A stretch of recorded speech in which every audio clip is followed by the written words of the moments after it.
Assalamualaikum warahmatullahi wabarakatuh. Kami dari kelompok 3 mohon izin untuk mempresentasikan tugas besar kami yang berjudul pemeriksaan surat berharga dan investasi. Sebelumnya, izinkan kami untuk memperkenalkan diri kami terlebih dahulu. Yang pertama, Muhammad Rahmat dengan NIM 121211054. Yang kedua, Erista Nirma dengan NIM 121202045. Selanjutnya, Nurul Inayah dengan NIM 121202061. Selanjutnya, Widya Sari dengan NIM 121202075. Selanjutnya, Sukbadir Mawam Putri dengan NIM 121202076. Selanjutnya, Angga Maulana dengan NIM 121202037.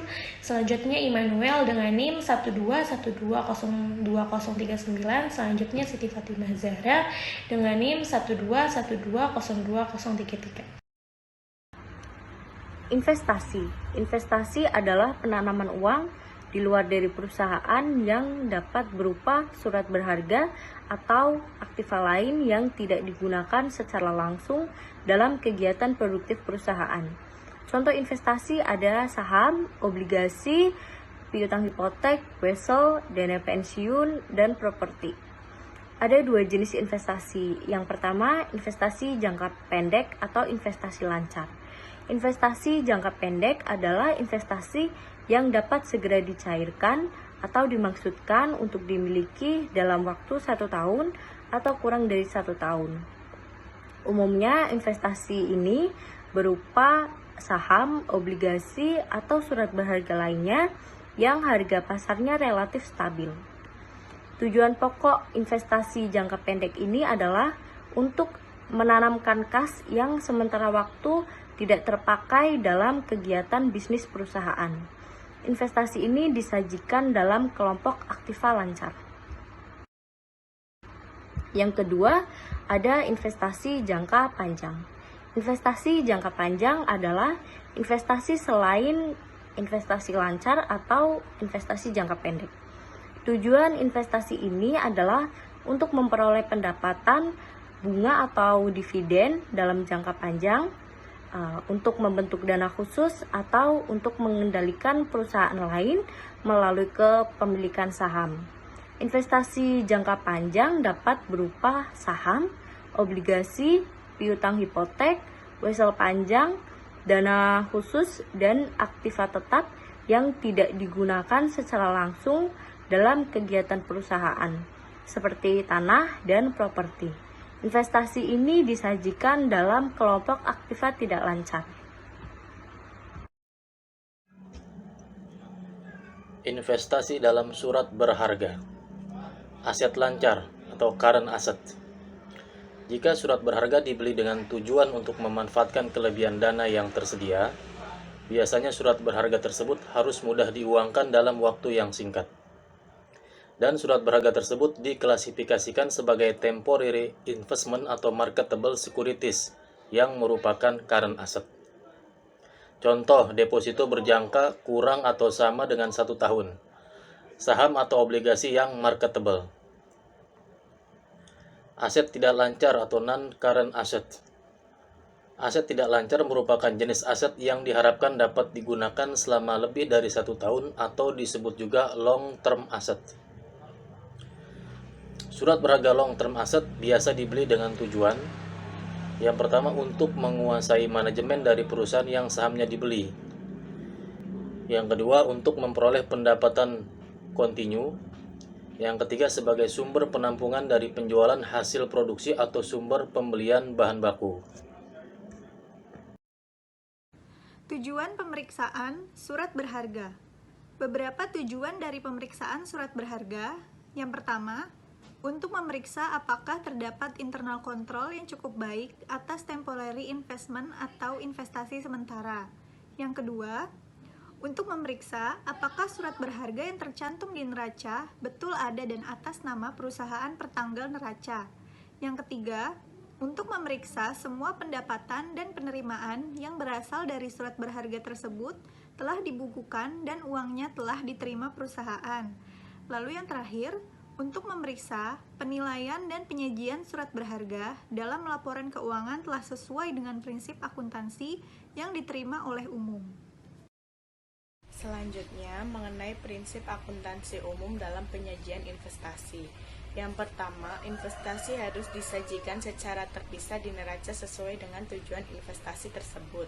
Investasi yang tidak akan dijual dalam jangka pendek disajikan dalam kelompok aktiva tidak lancar.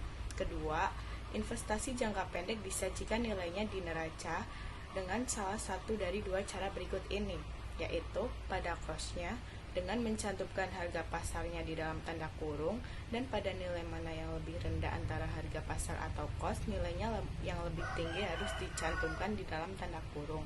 Ketiga, investasi jangka panjang disajikan neraca pada cost-nya. Harga pasar tidak harus disajikan di dalam kurung seperti halnya dengan investasi jangka pendek. Keempat, harga dicantumkan pengungkapan yang cukup jika investasi jangka pendek digadaikan sebagai jaminan penarikan utang. Kelima, investasi dalam perusahaan afiliasi dan dalam non-consolidated subsidiary companies harus disajikan secara terpisah dari investasi yang lain dan harus dicantumkan penjelasan yang cukup mengenai sifat hubungan antara perusahaan-perusahaan tersebut. Keenam, obligasi atau saham yang dikeluarkan klien yang dibeli kembali sebagai treasury bond, treasury stock, atau disimpan dalam dana khusus sebaiknya disajikan sebagai pengurang utang obligasi atau modal saham. Ketujuh, jika investasi bukan merupakan sumber pendapatan perusahaan, maka penghasilan yang timbul dari pemilikan investasi tersebut harus digolongkan dalam penghasilan luar usaha. Kedelapan, jika penghasilan bunga dan penghasilan dividen jumlahnya material, keduanya harus disajikan secara terpisah di dalam laporan laba rugi. Kesembilan, laba atau rugi sebagai akibat penjualan investasi jangka pendek yang material jumlahnya, yang harus disajikan secara terpisah di dalam laporan laba rugi dalam kelompok penghasilan di luar usaha. Selanjutnya akan dilanjutkan oleh rekan saya. Penyajian investasi dalam laporan keuangan. Investasi disajikan sesuai dengan klasifikasi investasi. Investasi jangka pendek disajikan pada pos aset lancar di neraca, sedangkan investasi jangka panjang disajikan pada pos investasi jangka panjang sesuai dengan sifatnya, baik yang bersifat permanen maupun yang non-permanen. Sedangkan hasil dari investasi seperti bunga diakui sebagai pendapatan dan disajikan pada laporan realisasi anggaran dan laporan operasional. Keuntungan atau kerugian saat pelepasan investasi jangka pendek disajikan dalam laporan operasional dan sebagai penyesuaian silpa atau sisa lebih perhitungan anggaran pada LRA atau laporan realisasi anggaran. Contoh penyajian investasi dalam neraca. Penyajian investasi dalam neraca, yang pertama aset lancar, yang kedua kas,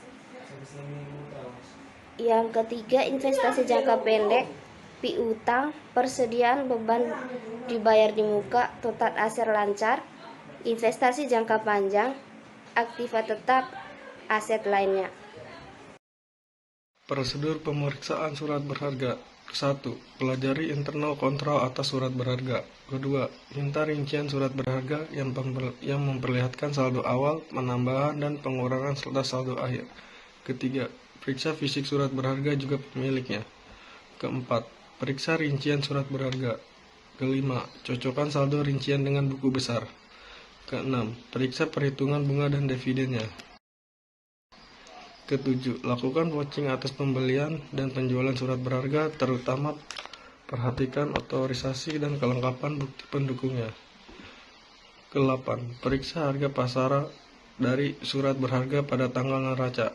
9. Adakan diskusi dengan manajemen untuk mengetahui apakah ada perubahan tujuan dari pembelian surat berharga yang mempengaruhi klasifikasi surat berharga tersebut. 10. Periksa subsequency events. 11. Periksa apakah penyajian sesuai SAK. 12. Tarik kesimpulan mengenai kewajaran saldo. Terima kasih atas kesempatan yang telah diberikan kepada kami sebagai kelompok 3, dan kami memohon maaf jika ada kata-kata dan penyusunan yang kurang berkenan. Kurang dan lebihnya dari presentasi ini kami haturkan mohon maaf dan terima kasih.